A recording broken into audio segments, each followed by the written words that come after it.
The Gilded Age is a term used to describe a time period in the very late 19th century into the very early 20th century.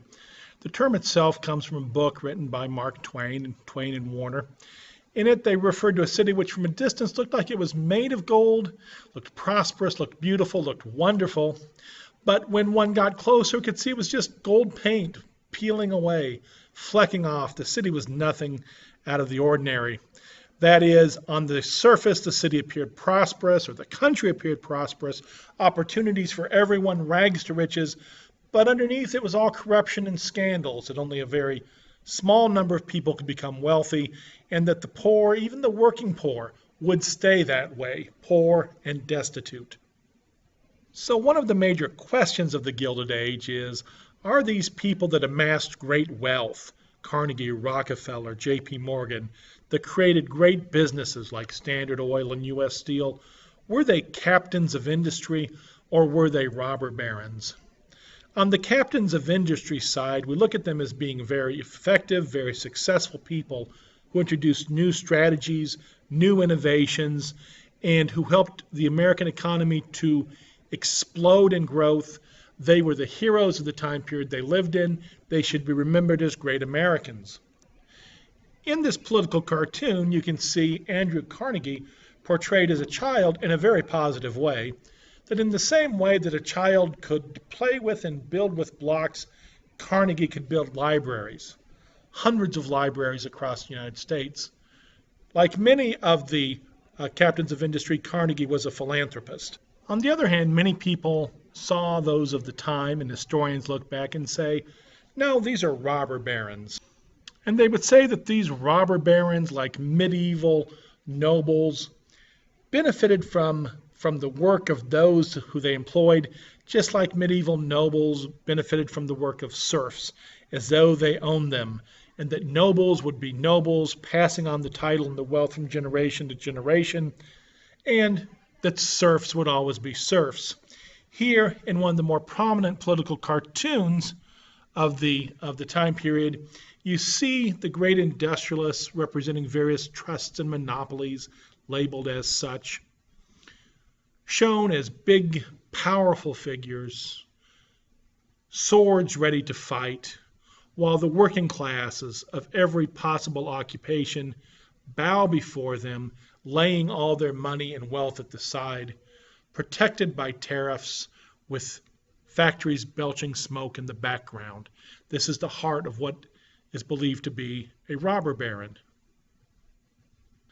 Some of those who were considered to be robber barons, or captains of industry, depending on your perspective, included Carnegie, the steel magnate, Rockefeller with Standard Oil, Cornelius and William Vanderbilt, transportation, Jay Gould, J.P. Morgan, Jim Fisk, Daniel Drew, mostly financiers.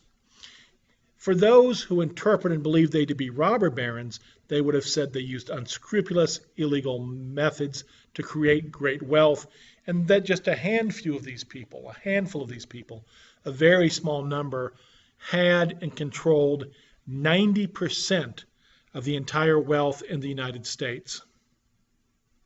The production of wealth went across many categories.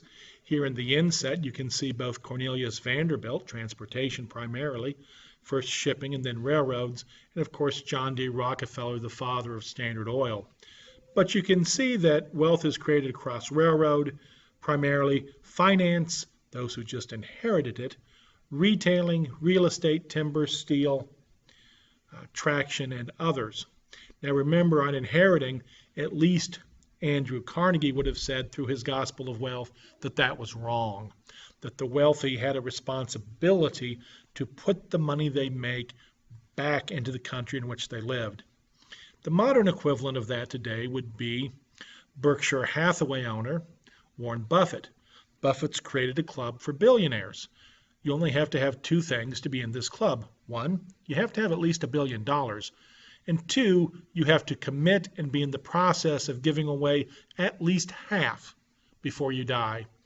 Of Buffett's estimated $60 billion of wealth, he has committed to giving away 99% of it before he dies. If we compare the robber barons today, here is the wealth of John D. Rockefeller, Andrew Carnegie, and Cornelius Vanderbilt, and here is Bill Gates. So this is where $80 billion, corrected for inflation, would get you compared to the captains of industry or robber barons of that day, and the next would be Jay Gould, J.P. Morgan, and James Hill. This would be another political cartoon representing the beliefs of those who thought the industrialists to be robber barons. Here you can see the working class of every type of profession and occupation wading in water, knee deep, trying to hold up and keep the country going. They could be cloth makers, they could be in linen, they could be iron workers, lumber workers, paper mills, every imaginable occupation. And sitting on top of bags full of money are the wealthy industrialists, and there they're named Fields, Gould, Vanderbilt, and others. And conspicuously, and perhaps sent as a warning, coming across the country in the water is a hammer and a sickle, often considered the emblem of communism, that if the country doesn't improve, then these workers may be given a new set of tools with which to change the status quo, to change the distribution of wealth in the nation.